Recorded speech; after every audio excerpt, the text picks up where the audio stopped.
Can something most people throw away become something they'll treasure forever? Let's find out. Welcome back, guys. As always, I hope you had a great week. We're kicking things off the usual way, digging through the scrap pile, finding some usable timber and gluing it into one nice board. Wood, glue, clamps. You know, the kind of edge of your seat entertainment YouTube was built for. But let's be honest, you've seen me do this more times than either of us can count. So instead of making you watch another award-winning glue-up montage, let's skip to the interesting part. Let me show you who inspired today's build. Wooden crosses are so hot right now. Yep, that's the famous Avery Street Design Studio. The same people who can be a little optimistic with their pricing. So when they said, These sell for $110 a piece, so that's $220. I decided to find out if they're onto something. The glue-up's done, but because this board is made from complete scraps, it needs a quick session with the hand plane before the planer. Why make life harder? Well, I'm trying to lose my winter expansion pack, and I'm working off-grid. Burning calories is cheaper than burning electricity. You don't need a thicknesser, a hand plane will do exactly the same job. The only difference is you'll finish this project with flatter boards and arms like Popeye. Suddenly, that one-day build has turned into a weekend fitness program.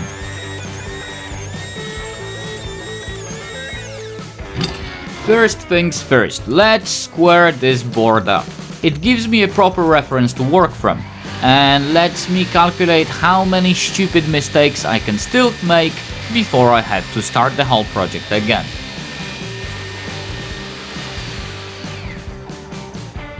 Time to rip the board into 4 equal strips. They're going to form the center of our cross. The keyword here is equal. Let's see how that goes.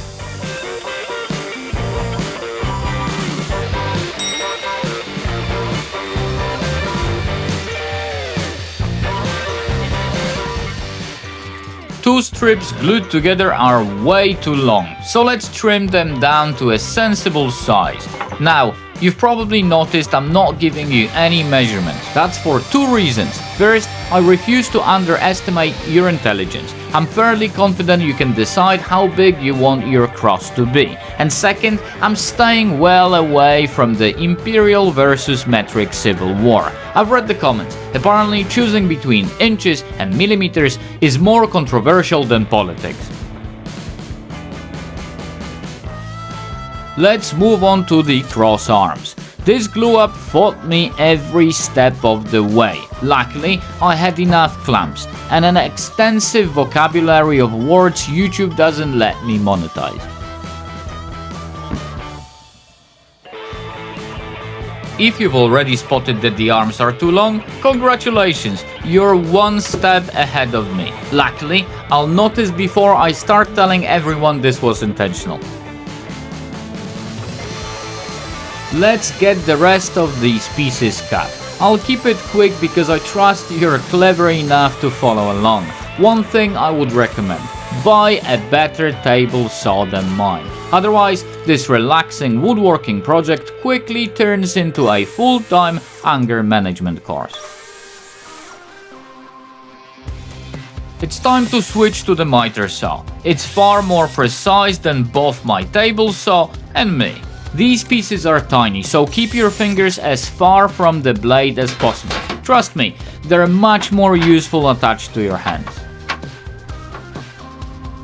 Yes, I've switched to a different gas bottle. The old one was calm, predictable and perfectly sensible. This one has the personality of an angry dragon. At this point I'm not adding character to the wood. I'm just hoping the workshop survives long enough to finish the project.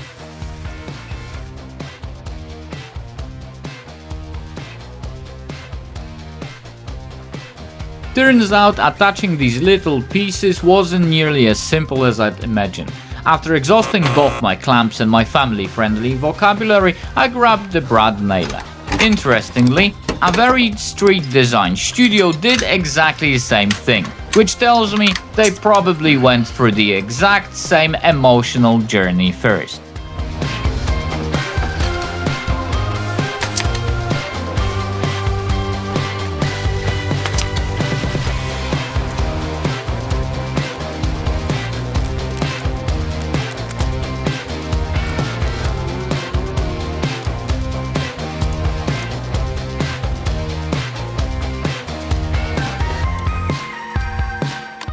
This is where I finally realized the cross arms were too long. Better late than never. Thankfully, the bandsaw came to the rescue yet again. I'm pretty sure this thing has saved more of my projects than I have. It's definitely moving to Poland with me. The table saw can stay here and think about what it's done.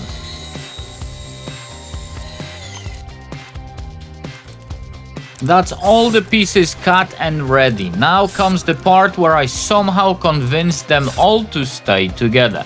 I'll leave you with some workshop sounds while I get everything assembled. Hopefully the next time you see it, it'll look like the project I had in mind, not Plan B.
Thank you so much for watching, and I hope you like my version of this cross. Now I've got a question for you. How much would you list something like this for on Etsy? Do you think it's worth 110 bucks, more or less? No hard feelings, I'll genuinely love to hear your opinion. As always, if you enjoyed the video, a like and a comment go a long way. They really help the channel grow. If you're new here, I'd love to have you subscribe. Now click one of these videos next. YouTube will send you somewhere anyway, so it might as well be somewhere good. Thanks for watching, and I'll see you in the next one.